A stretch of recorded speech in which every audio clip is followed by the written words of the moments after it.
Okay,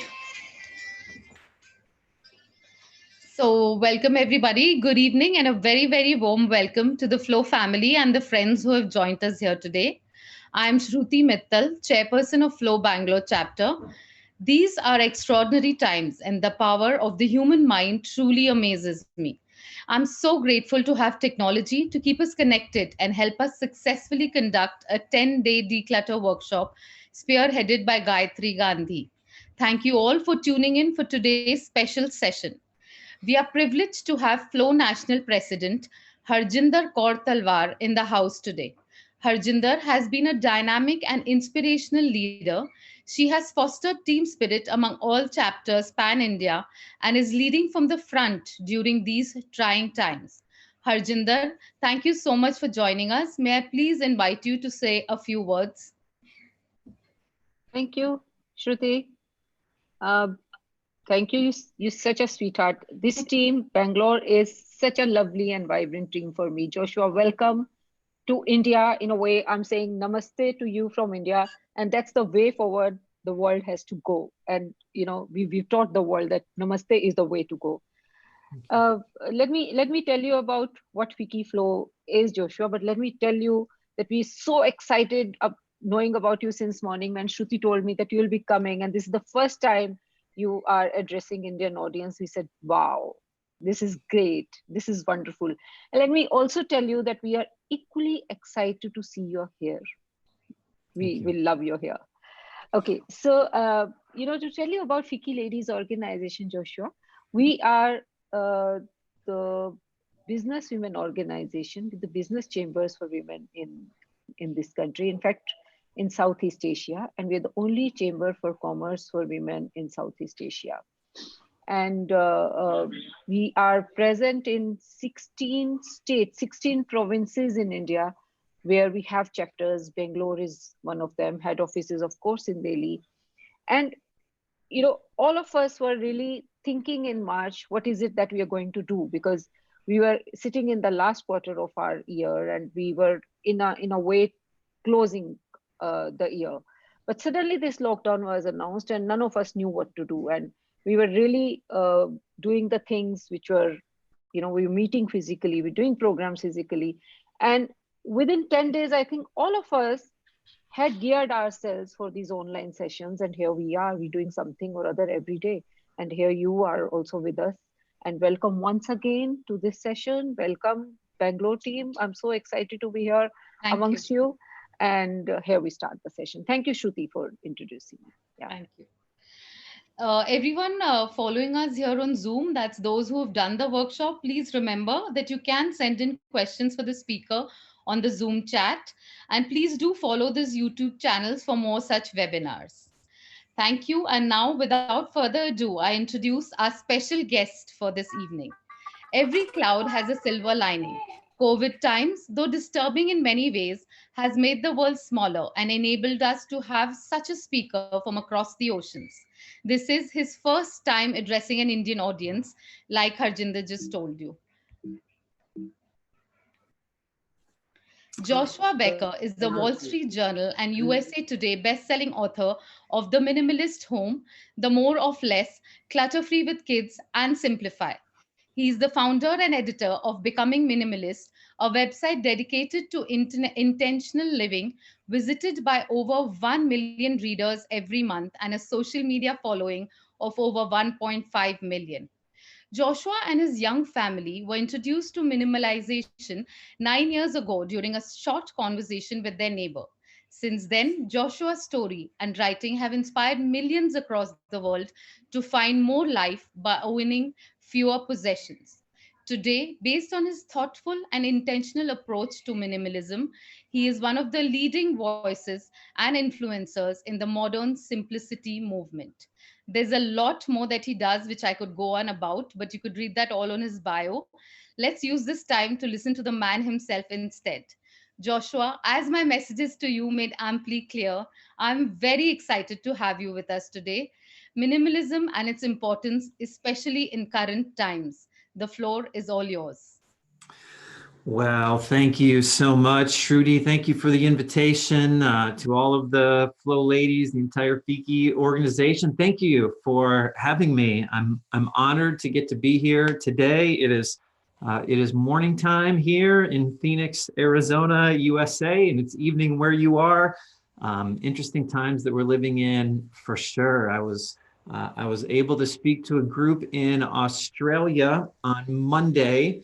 I spoke to one of our larger corporations, Airbnb, here on Wednesday, and I get to be here in India on Friday. So it's crazy times, but a great opportunity to get to be places and speak to different people. So thank you again so much for having me. What I want to do today is I want to share my story. I want to talk about minimalism specifically.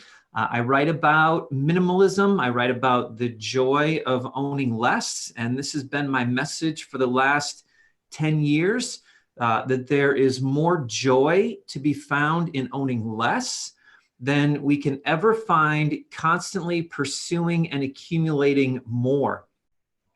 The problem is, certainly in America, I'm certainly in India as well, we live in a world, we live in a society that is constantly pursuing more and more and more.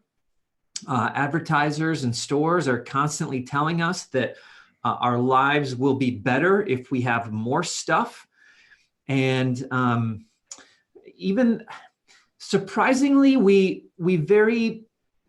begin to believe it, and we start to buy into that lie that if we own more stuff, our lives will be happier. But I think deep down we know it's not true. We know that owning more stuff doesn't mean we're going to be happier. It's just that we've been told that story so many times that we start to live those lives where we always want more clothes and more furniture or bigger houses, and we start chasing all these things. So maybe my hope more than anything else through my story is just to remind you of something that you already know to be true, that there's actually more life to be found in owning less. And that is what minimalism does and provides for us. So I want to share my story. We'll have a little bit of interaction, and then I'm going to leave plenty of time on the end for questions. I also want to talk a little bit about minimalism in this specific time that the world is going through. But let me begin by sharing my story, because I didn't start out living a minimalist life. I didn't start out wanting to be a minimalist. For most of my life, I have lived like most everyone else on the planet. When I made more money, I bought more stuff, and I kept more stuff, and I held on to things more and more and more. But everything changed. Everything changed 10 years ago. 10 years ago, it was a Saturday morning. I had two kids, still have two kids. My son was 5 and my daughter was 2. And my wife and I woke up. It was a Saturday morning. We didn't have to work. And so we woke up and we were going to clean the house on that Saturday.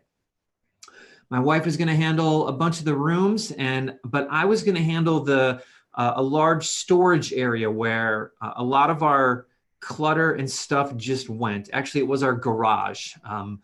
In the US, a lot of our boxes of things go out into the garage. And so it was a nice day, and everything needed to be sorted out and sorted through, and everything had just collected in this one area.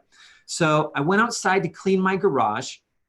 My son was 5, and I thought, for some reason, I thought that my son would enjoy cleaning with his dad, which is such a crazy thing to think about now that I look back on it, that a 5-year-old would want to do a bunch of cleaning. But I had been working all week, and so I had hardly seen him. And I said, Salem, his name is Salem. I said, let's go clean out the garage together. Let's clean this area.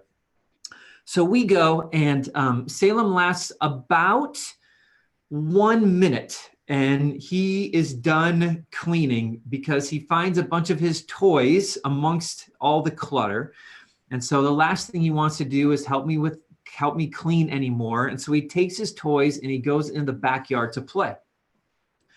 And before he does, he asks if I will come and play with him. And I said, no, I'm not going to come play with you. I'm cleaning the garage. When I'm done cleaning, then I will come back and play with you. So he ran to the back to play. I started cleaning. I don't know if you've had any projects like this, but one thing leads to another. And hours later, I'm still cleaning out the same little area. And my son is running up about every 20 minutes, asking if I'm ready to come play with him. I just keep saying, one more minute, just give me one more minute. Well, this is happening. My neighbor, her name is June. She was in her 80s at the time, and she was doing a bunch of yard work. And so she was outside of her house, and I was outside of my house, and she was watching, I think, my son running back and forth and me working all this time in this area. And at one point, we happen to walk past each other, and she says, boy, Josh, it sure is great having to take care of your home, isn't it? She was joking. And I said, well, you know what they say, the more stuff you own, the more your stuff owns you, which I think I had read on a poster somewhere or something. But my neighbor responds with this life-changing sentence. She says to me, yeah, you know, Joshua, that's why my daughter is a minimalist. She keeps telling me I don't need to own all this stuff. And I stood speechless for a moment, as if this was the first time somebody had told me that I didn't have to keep everything that I ever owned or continually buy more and more stuff. And I remember looking over, I had walked a little bit away, and I remember looking at my storage area, and it was full of all this dirty, dusty stuff, just clutter, things that didn't really matter to me, just this pile of stuff. And I would have said that my possessions aren't making me happy. I think most people would say we're not looking for happiness in the things that we buy. But as I'm looking at this pile of stuff that I'd spent all morning taking care of, out of the corner of my eye, I see my 5-year-old son playing with his toys in the backyard, where he had been all morning long, all by himself, while I was taking care of clutter. And I remember having this realization. Not only was everything I owned not making me happy, but even worse, in this moment, everything I owned was actually taking me away from the very thing that did bring me happiness in life. And not just happiness, but joy and meaning and purpose and fulfillment and significance. When I wrote the book, The More of Less, the subtitle is Finding the Life You Want Under Everything You Own. Because what I realized in that moment talking to my neighbor was that everything I owned was actually taking me away from the very life that I wanted to be living. My stuff wasn't improving my life. It was actually detracting from the life that I want to live. It was distracting me from what I wanted to be doing with my time and money and energy.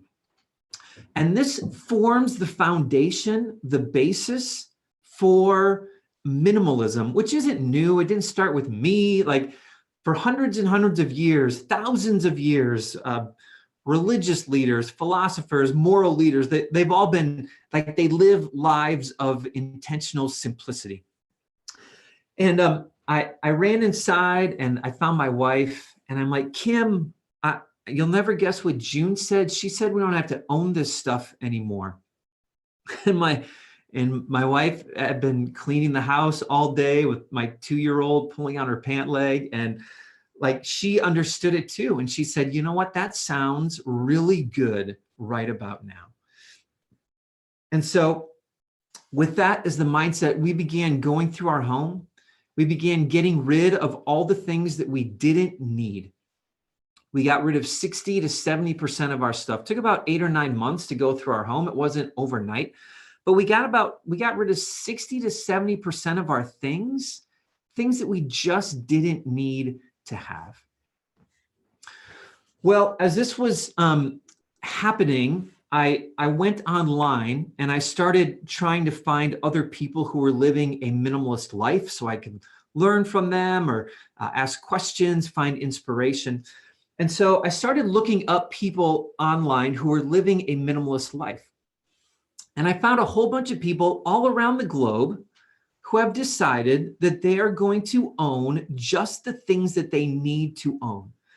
And every single one of them was talking about how great it was, how much it improved their life, how it changed their life to own less stuff.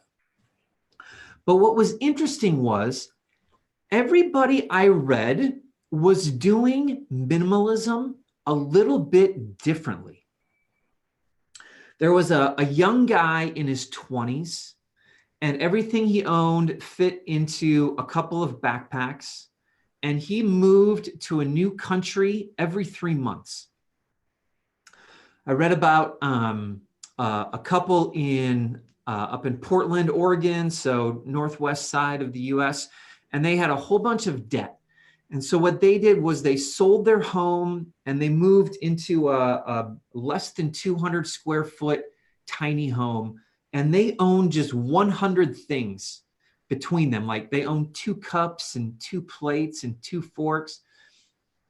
And I read about a guy named Dave Bruno, and he was a college professor in California. And he had a bunch of kids, and he was downsizing, trying to live this minimalist life, but he was still living in his regular sized home. And what I noticed was that everyone was doing it a little bit differently, which makes perfect sense to me, that minimalism is always going to look different from one person to another. It's going to look different from one family to another. If I'm a single guy in my 20s, then I'm going to own different things than if we're a family of 6 or a family of 8. If my kids have grown up and are out of the house and now it's me and my wife and we're old, like we're going to own different things than we do now when our kids are living at home. It's going to look different based on where you live. Someone who lives in an apartment in the city is going to own something different than someone who lives out in the country. Minimalism is going to look different based on our jobs and our careers. A minimalist dentist is going to own different things than a minimalist car mechanic or a minimalist farmer or a minimalist teacher or a minimalist writer. People are going to own different things based on their hobbies and their passions. And so there's no rigid set of rules, one size fits all minimalism. It's always going to look different from one person to another, which I found very freeing. The second thing I noticed is that minimalism is essentially about values, and it is essentially about what is most important to us. And what is most important to us is also going to change from one person to another. For this guy who was in his 20s, like he loved travel. He loved traveling more than anything else in the world. So he just wanted a backpack where he could travel everywhere. Me, I like traveling, but I like being at home. And I like the school that my kids go to. And I like my neighbors. And like, I wasn't going to live out of a backpack. For the couple in Portland who wanted to get out of debt, like this was their, more than anything else, they wanted to get out of debt. So they sold their home and they moved into this teeny tiny house so that they could get out of debt as quickly as possible. For me, it was a little bit different. We enjoyed having people over for dinner. We enjoyed having neighbors over. We enjoyed being hospitable and cooking and spending time with others inside our home. And so we were going to need certain things in order to do that. We would need a living room where people could gather. I needed more than 2 plates and 2 cups if we were going to keep having people over for dinner. So this became really the definition of minimalism. Minimalism is the intentional promotion of the things we most value by removing anything that distracts us from it. So minimalism is the intentional promotion of the things we most value by removing anything that distracts us from it. And so that was our mindset as we began going through our home. I'm gonna have you turn to your little chat box, and I'm gonna ask a question for you guys, and I'll have you quick pencil in and answer. One of the things that as I started blogging, I started writing about it, becomingminimalist.com, which I think 2 people were reading the first month, and now we have over millions of people. But when I started decluttering and I started minimizing and I started getting rid of things I didn't need, I started to see my life begin to improve in very practical ways. Like there were very specific ways my life was getting better because I owned less. And I find that this is not a hard question for people to answer. So if you go to your little chat box, if you're on Zoom, you can go to the chat box. If you were to own less stuff, how would your life improve? Make a quick little list right there in the chat box. I would be able to find things easier. It would be easier to clean my house. Anything you want to put in there. I'm gonna take a sip of coffee while you fill that up with benefits of owning less to take care of, less stress, less time spent tidying. These are good. What else you got? You can find things faster. Decisions would be quicker, clarity of thought, less time organizing, more quality time with my family, more time for me, more space, more time for valuable things to do. Yeah, man, you guys are making you guys got a great list right there. Look at that. More peaceful life, more time for me, non-attachments. Yep, absolutely. More time to enjoy life.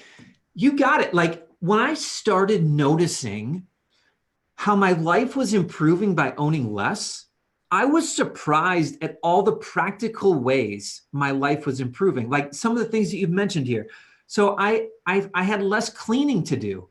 And not only did I have less cleaning to do, there was less organizing and less managing and maintaining or repairing or replacing. Like I found that I had a lot more time available because I owned less stuff.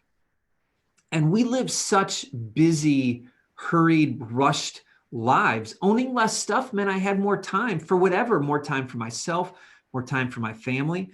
I found that I had more money available, that I was buying less. So I was saving more money. I was taking care of less stuff. And more money means different things to different people. Maybe it means you're able to get ahead financially. Maybe it means you're able to get out of debt. It means you're able to start giving away more money and helping people who need it. Any number of different things. I found less stress. Every physical possession around us takes up physical space in our home, but it also takes up a little mental space in our mind. Like everything we own is just one more thing to worry about. It's one more thing to think about. It's one more thing to distract our mind. And this begins to weigh on us and it begins to add stress to our lives. I found that as I owned less things, I had fewer decisions that need to be made, fewer decisions about what clothes to wear, fewer decisions about what pots or pans to use or what dishware to use. As I owned less stuff, there were less decisions that I needed to make, which was just like, there's just more important decisions I could be making with my day than what clothes I'm going to be wearing. I found freedom from the past in many ways, that as I owned less stuff, I was more free to live today.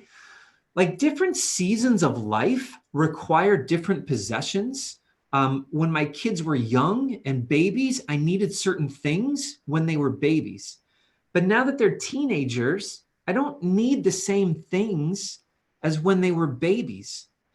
And what happens is, so many people, when we hold on to everything, and all these seasons change, we're young, we're teenagers, we're in college, we're newlyweds, we have young children, we have elementary school, teenagers, college. Like, if we hold on to everything through every season of life, we just collect more and more and more. And at some point, we're not free to just enjoy the present season of life that we're in. I found more opportunity for experiences. So things like trips and travel, even going out to eat more. If I was buying less stuff, I could do more fun things with my family, create more memories. I found more space available. I mean, I know the average size home in India is much smaller than it is in the US, but even in the US, people complain that their houses are too small. And our houses are huge. And our houses are big enough, we just have so much stuff inside of them that it feels like there isn't enough space. But as I began getting rid of things, I found that I had more space available. I began a life that was a better example for my kids. We get so upset at our kids that they constantly want more and more things and more stuff. And we see that they already have enough toys, but they want more toys. And I started to realize that my kids were learning that from me. That I had closets full of things, and I had shelves full of things, and I had a basement full of stuff. And my kitchen drawers and kitchen cabinets were just full of things. And they were just learning that lifestyle from me. As I began owning less, I realized that they had less desire to buy more and more stuff as well. Certainly became a better life for the environment. I found that as I owned less stuff, I was able to own higher quality things. That being cheap and being minimalist aren't necessarily the same thing. But if I'm going to own fewer pieces of clothing, then I can own nicer pieces of clothing. I'm not into jewelry myself, but if I didn't need a ton of jewelry, then the few pieces of jewelry that I do keep could be nicer quality. I could spend more on the little that I do have. And so minimalism actually isn't the same as being super cheap or super frugal. It might actually mean that we're able to own higher quality things. A few more, as I started owning less stuff, I began comparing myself less with other people, at least in terms of physical possessions. I wasn't constantly worried about what so-and-so was buying or what they owned or what they had or the size of their house or what clothes they were wearing. Like, it didn't matter to me because I knew that I had enough. And so I didn't care what everyone else was buying, and I could stop comparing myself with other people. I found more gratitude for the things that I did have. I found more contentment in life. I found more generosity, opportunity to be generous. I found that I learned more about myself through this process, that I really started to ask questions about why did I buy so much? Why did I keep so much? Why do I have why is this hard for me to get rid of? Like, it's like many of you know, like, it is a hard process to get rid of things. It is difficult to declutter and difficult to part with physical possessions. And the question we need to be asking ourselves is, why is this so hard? Why is this hard for me to get rid of? Because the more we wrestle with that, the more we learn about ourselves, and we become better people because of it. Ultimately, I found more time, more money, more energy, fewer distractions. Here's what I found was that minimalism provided the opportunity for me to pursue my greatest passions in life. That I could remove the distraction of physical possessions so that I could live a life more focused on the things that actually matter. Minimalism isn't about being lazy. Minimalism isn't about stop working hard. Minimalism isn't about not being driven to succeed. Minimalism is about learning to succeed in those things that actually matter in the long run. It's about pursuing those things that actually bring joy and meaning and purpose in life. That is what minimalism does. That is what owning less does. I'm so happy to hear you guys have been on this decluttering journey to get rid of things. You are getting rid of distractions so that you can live a bigger, better life going forward. That's what minimalism does for each of us. I'm going to take questions in a moment about how to do this and how to implement this in your life. For me, my philosophy, my theory, what I have always taught people is that you start in the easiest spaces in your home and you work to the hardest. So some people hear about minimalism and decluttering and they think of like the really cluttered room in their home, or they think of like arts and like they think of the hardest part, the hardest place in their home that they would have to declutter. Or how am I ever going to get rid of this? How am I ever going to get rid of sentimental things or books? I can never get rid of those things.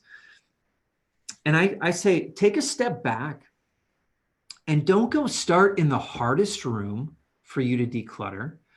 Go start in the easiest room for you to declutter. I don't know if it's your bedroom or a living room. It varies from one person to another, but go start in the easiest space and finish that one room. And then when you sit down in that room, it'll feel so calm. It'll feel so peaceful, so nice. And you'll think to yourself, this feels wonderful in this decluttered room.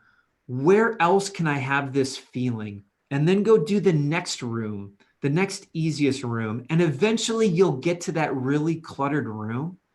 But by the time you get there, you'll be so motivated and so excited that you'll have built up that muscle a little bit and you'll say, okay, I've got to get through this room completely and finally. Now we are just a few minutes on the time in life that we're living in, because the world is facing this pandemic. The world is facing this crisis, and people are on lockdown, and businesses are closing, and it's this really difficult, chaotic time where we don't know what is going to happen afterwards. And some people have a response in this time where they think to themselves, I am going to hoard as much as I can. Like I don't know what is going to happen in the future. And so I'm going to hold on to everything just in case I need it, or I don't know what it's going to look like in the future. But I have found that that is actually the wrong reaction to a chaotic environment. When the world is in chaos, we need to take control of the things that we can take control of. And when we own fewer things, it means our life is more flexible. It's easier to move. It's easier to go somewhere else if we need to. Our life is freed up. We don't have the weight of all our possessions around us. Our home isn't a big cluttered mess that we hate spending time in, but it can be calming and it can be peaceful. Owning fewer things brings about financial stability because I can live on less. I don't need as much money as I did before if I'm owning fewer possessions. So minimalism brings freedom. It brings flexibility. It brings financial stability. It brings what we actually need in this time of chaos. Hoarding things just adds weight and burden to our lives, whereas freeing ourselves from unnecessary possessions makes whatever tomorrow looks like easier for us to adapt to. If we lose our job and we have to find a different job where we don't make as much money, that's okay, because we've learned that we can live on less. If we realize that we need to end up moving to another place to get the job that we lost here, it's easier to move because I have fewer things.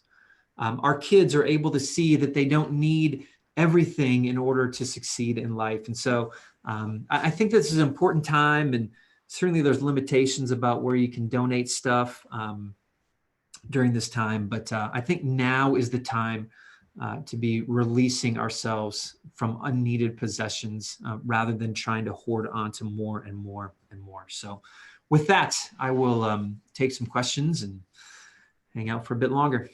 Yeah, that was brilliant, and that's absolutely an interesting perspective. Coming to the few questions that we have, Joshua. The first one being minimalism versus declutter versus organizing versus wabi sabi. Are these all interchangeable words? Do they all mean the same thing? I am not familiar with the last term. They are related, but a little bit different. So organizing is about, right, how do I organize the stuff that I have, which is good and helpful, and we should be organizing. The problem is when we try to organize too much stuff is when it becomes hard to organize. Yeah. The easiest way to organize your stuff is to get rid of most of it. And so when you own fewer things, the organizing tends to take care of itself. The difference between decluttering and organizing is when we declutter, we get rid of the things that we don't need or the things that we don't want. What I think minimalism does is it goes another step and it begins to challenge us on how much we actually need.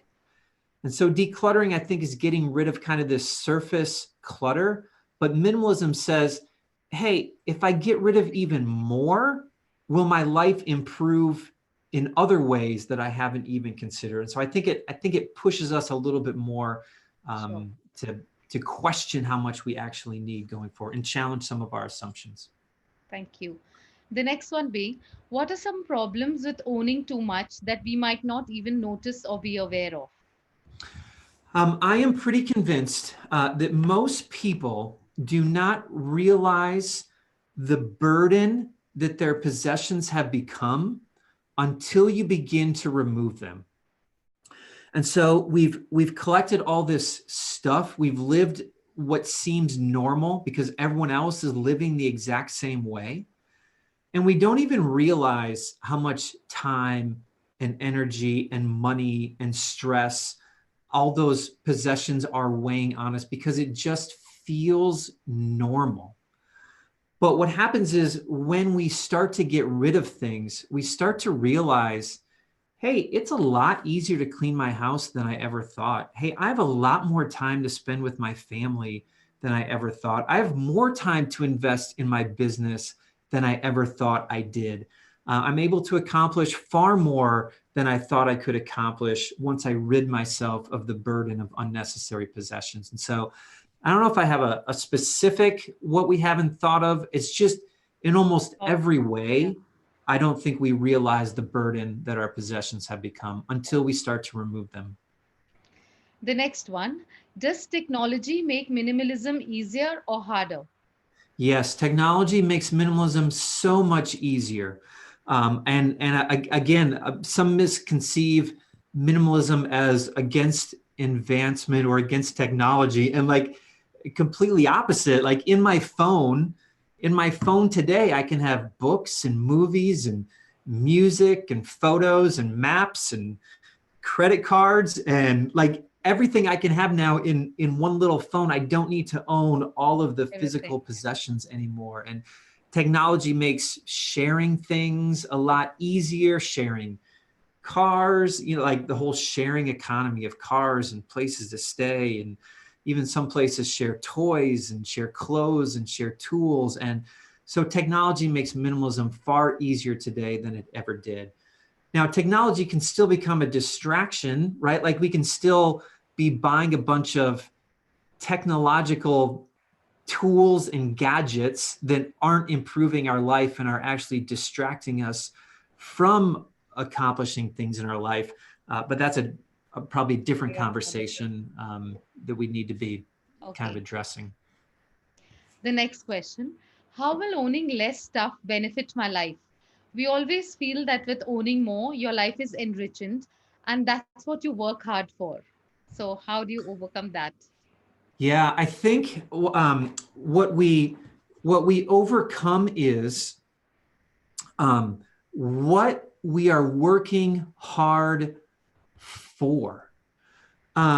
Like I haven't talked to anybody, and I'm sure it's not any different in India.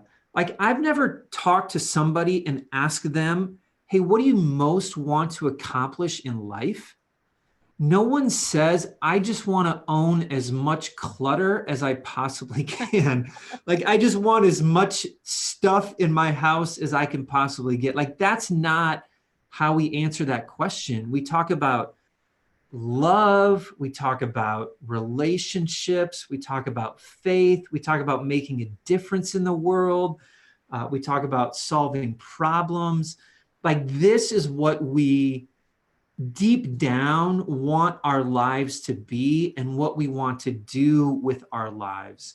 And so we just change the thinking about what are we working hard for. We're not working hard so we can fill our shelves with things and stuff. We work hard so we can make a difference in the world, so that we can help other people.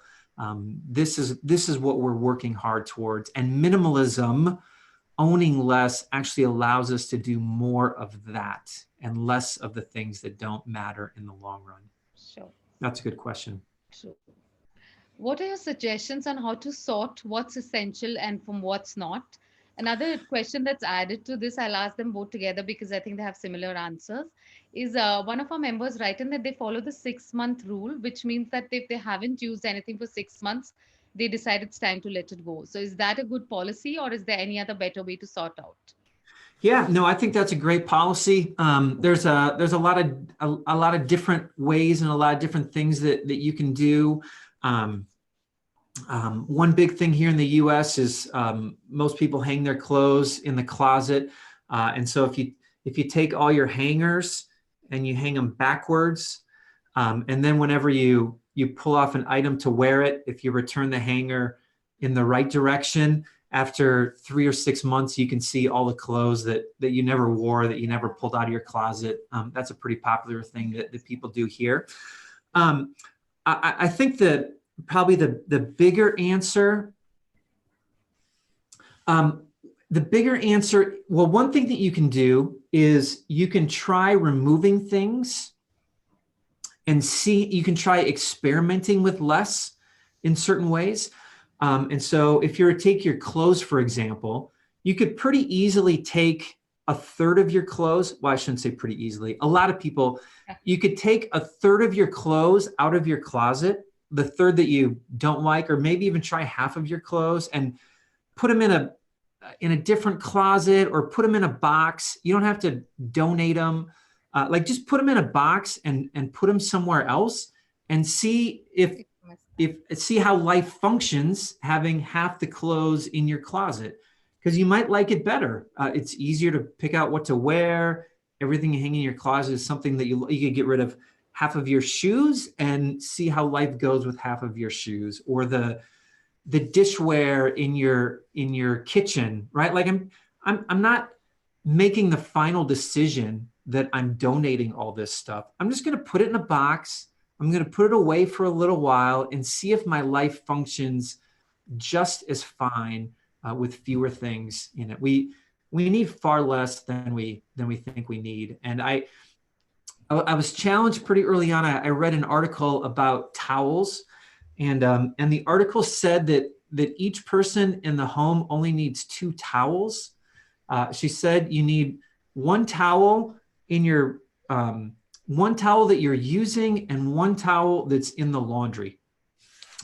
And I thought, wow, 2 towels doesn't seem like very many, but she makes a good point. I'm drying with this one and this one's in the wash, and then they switch.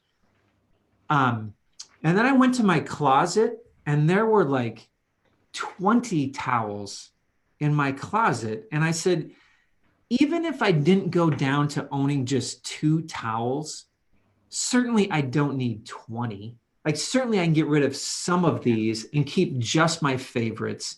And so test that out in a lot of different ways.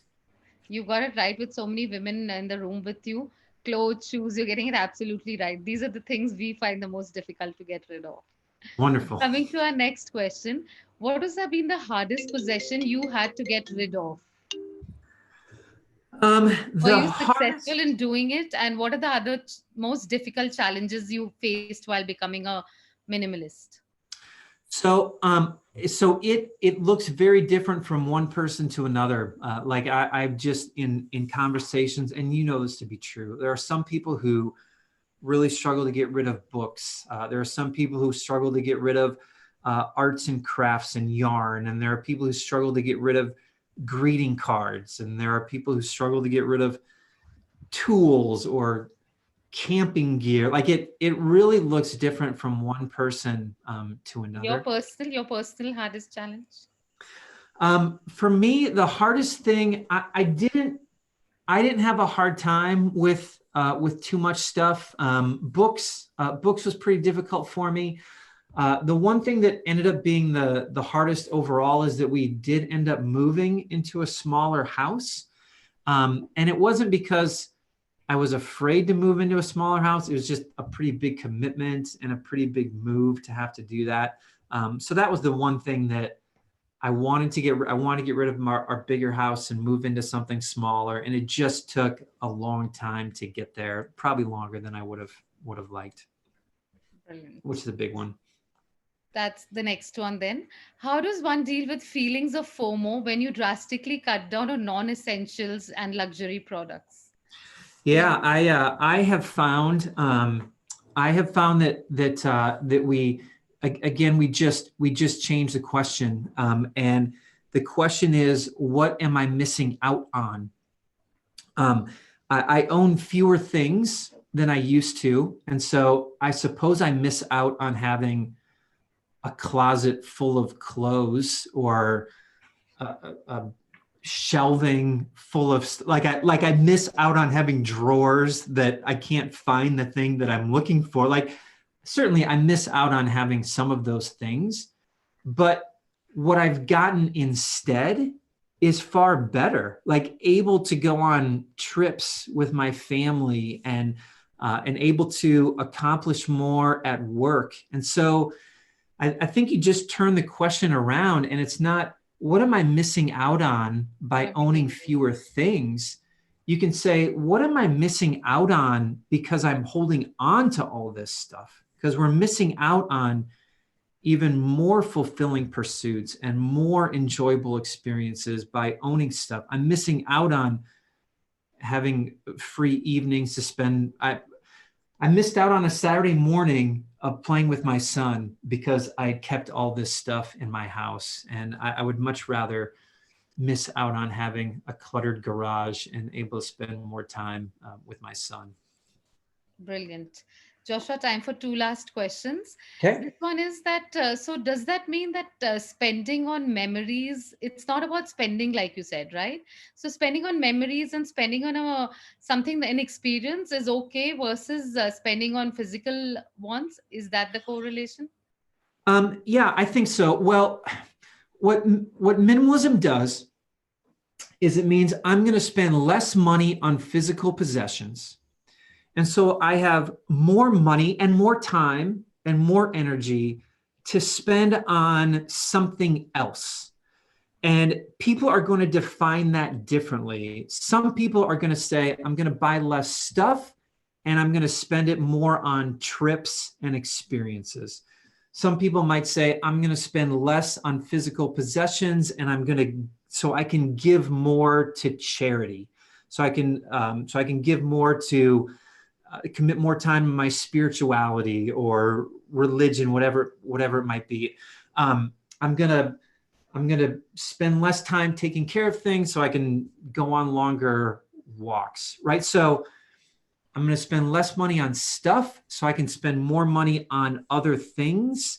And we get to define what that is. So it might be trips for some, it might be giving money away to charity for others. You get to decide what it is, and that's gonna look different from person to person. Brilliant. The last question we'll have time for. Is there a correlation between personality type and minimalists? Are introverts more easily adaptable to a minimalistic lifestyle? Yeah, I think so. I think definitely. I think almost certainly there are some people who can jump right in. People who are, have less attachment to stuff.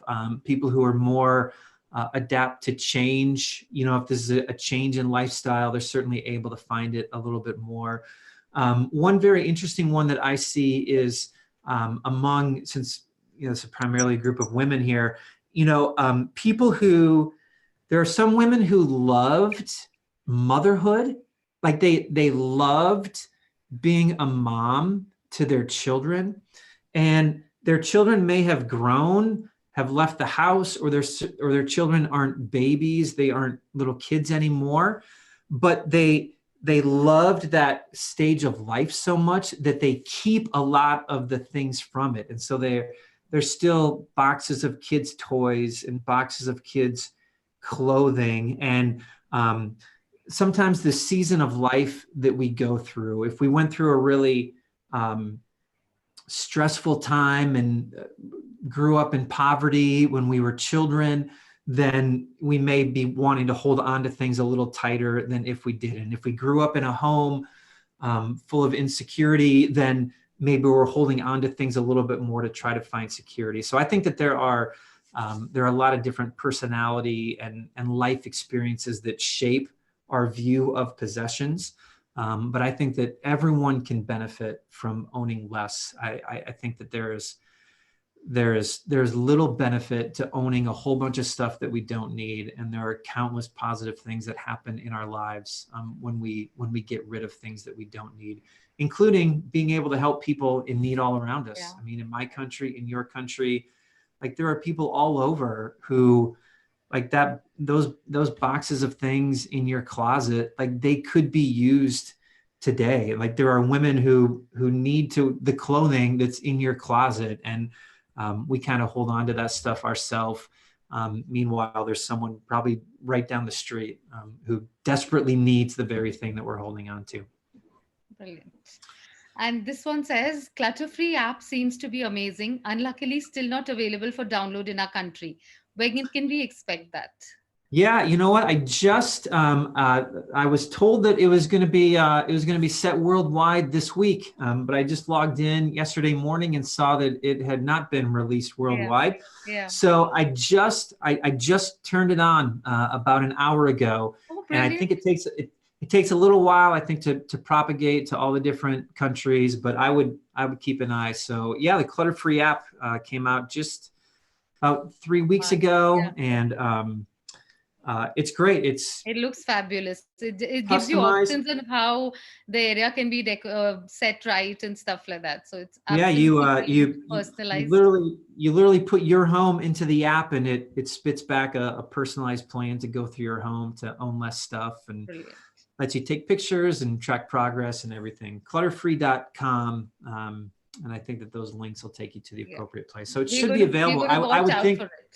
I would think by tomorrow your time it should be available. Brilliant. If it's not available quite yet. So, and it's free for 14 days, and then there's a monthly charge, which I hope encourages people to do it. I hope you think to yourselves, oh, if I just do it in 1 month, then I don't have to pay another month. So I'm gonna get it done as quickly as I can. Thank you so much, Joshua. This is truly mind blowing, such a fresh perspective and lots to ponder on. As we come to a close, I'd like to invite Gayatri Gandhi, India's first certified KonMari consultant and founder of Joy Factory, to say a few closing remarks. Gayatri concludes a 10-day virtual workshop with over 200 Flow Bangalore members and has pushed us to use the lockdown time to purge our physical spaces. Gayatri, can I request you to come on, please? So thank you so very much, Shruti. It really has been a pleasure to be amongst you all virtually. And really, of course, a big thank you to you for believing in this concept of decluttering. I remember we exchanged our pleasantries a month back, in fact, a Yes. year back, Yeah. and little did we realize that this was going to come most handy right now when the Yeah. lockdown was on. And I think really understanding from what Joshua also said that lockdown or any other time to really understand how minimalism or how owning less has such a deep impact on our mental state as well. And I think no better time right now to, since we have that kind of time, to really invest in this time, to really look back and to see what is it that we really need and want, and will it really bring me happiness, and will it spark joy in Marie Kondo's philosophy. Because going forward, the world is going to change, and we all can see it that it's totally going to be a different world altogether. So I think to really reflect back and to really thought it again in our own heads, to really see what is it that we really want. And a big thank you to you, Joshua. You've been my inspiration along with Marie, because at the time of my me starting my journey of Joy Factory, my company, I read your books as well, and really put together the KonMari philosophy and the philosophy of minimalism, and really thought that this is something that one should really believe in, because if you don't do it, then it's, you will somewhere regret it. So I think in a way it's really come together in a wonderful manner. And I really hope that the last 10 days have been really fruitful for all of you, my lovely Fiki Flow members. And what I shared with you in the last 10 days, was more like a push, a guideline, tips and tricks to really embark you on a journey which will, trust me, will help you lead a very, very fruitful and happy life. So I really want you to go back on the videos and the tips and tricks that one shared, so that all of us can really look back in the lockdown period and say that wow, it was a bad time, but trust me, I made We it got really something good out of good. it. Yeah. So thank you so Brilliant. much. Thank you. This has indeed been an eye opening and enlightening session and the whole workshop. Much food for thought. Joshua, we cannot thank you enough for taking the time off and juggling time zones to make this happen. You now have a new set of followers, I am sure. India waits your app, and we wait to see you soon in person and not just virtually when you do a tour of India with your talks, I hope. Thanks to Gayatri for conducting the 10-day workshop so effectively. Eternally grateful to Flow Bangalore's executive committee and the Flow National Delhi team for being so supportive. And the biggest shout out today is for the Flow Bangalore team who have worked tirelessly behind the scenes to make this whole journey, because it was a new space. We were learning with dealing with lockdown, we were figuring out the tech. So, all of you girls have been brilliant. Manjari Jalan, Ruchi Mittal, Anshu Junjunwala, Deki Chavla, Divya Goyal, Tina Sareen, Shweta Mutha, Jayashree Menon, Ritu Kajaria, and our ex-member Lata Keria, who joined us from Dubai with the session on the wardrobe. Thank you so much, girls. This wouldn't have been possible without all of you. I appreciate the support of the IT team who's here with us today and making sure that things are working well. Thank you so much to the entire team. And with this, I sign off today's session. Thank you. Stay safe, stay home, and stay happy. Joshua, thank you so much for joining us.